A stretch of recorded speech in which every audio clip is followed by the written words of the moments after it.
नमस्कार शेतकरी बांधवांनो, स्वागत आहे तुमचे एका नवीन व्हिडिओमध्ये। अरे आजच्या व्हिडिओमध्ये आपण बघणार आहोत नमो शेतकरी सन्मान निधीचा 7वा हप्ता। अरे अजूनही खात्यात आला नाही ना बा। अरे शेतकरी कुचकला ना तिकडे, अरे मरायला टेकला ना शेतकरी, म्हणू थकला की आमचा हप्ता आमच्या खात्यात द्या। पण सरकार आहे की त्याचा हप्ता याच्या खात्यात द्यायला तयारच नाही आहे। 18 तारखेला देतो म्हणे, आजची 19 तारीख निघाली, 20 येणार, 21 येणार। कधी देतं बापा हप्ता? का मेल्यावर देतो आम्ही?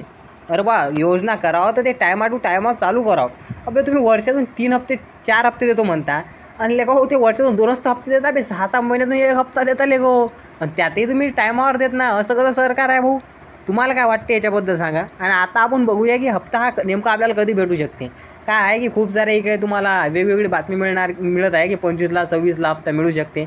पण काही टेन्शन घेऊ नका, तुम्हाला आरामात 15 ते 20 दिवसाच्या अंदर, या 15 ते 20 दिवसानंतर हप्ता मिळू शकते। हा कोणता ऑगस्ट, म्हणजे आता ऑगस्टमध्ये खूप सारे सणवाडाही आहेत।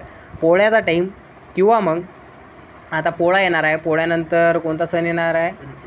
गणेश चतुर्थी येणार आहे। गणेश चतुर्थीनंतर पुढच्या महिन्यामध्ये बस या 2च तारखेचे हे 2 महत्त्वाचे सण आहेत या महिन्यातले।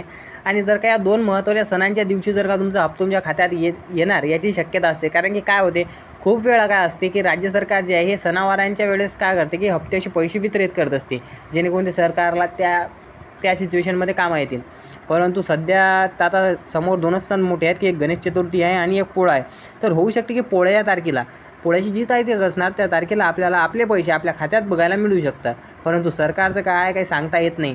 कारण की कसं आहे, त्याच्याबद्दल काहीच सांगता येत नाही। ते मस्त लॉलीपॉप देऊ राहिले, शेतकरी खाऊ राहिला, ते लॉलीपॉप देऊ राहिले, शेतकरी खाऊ राहिला। अरे मी कटायलो हो राजा, व्हिडिओ बनवू कधी येते कधी जाते, अरे मीच थकलो। जर का तुम्हाला व्हिडिओ चांगला वाटला असेल तर तुम्ही कमेंट बॉक्समध्ये नक्की कळवा। भेटूया पुन्हा अशाच एका नवीन व्हिडिओमध्ये। तोपर्यंत जय हिंद, जय महाराष्ट्र।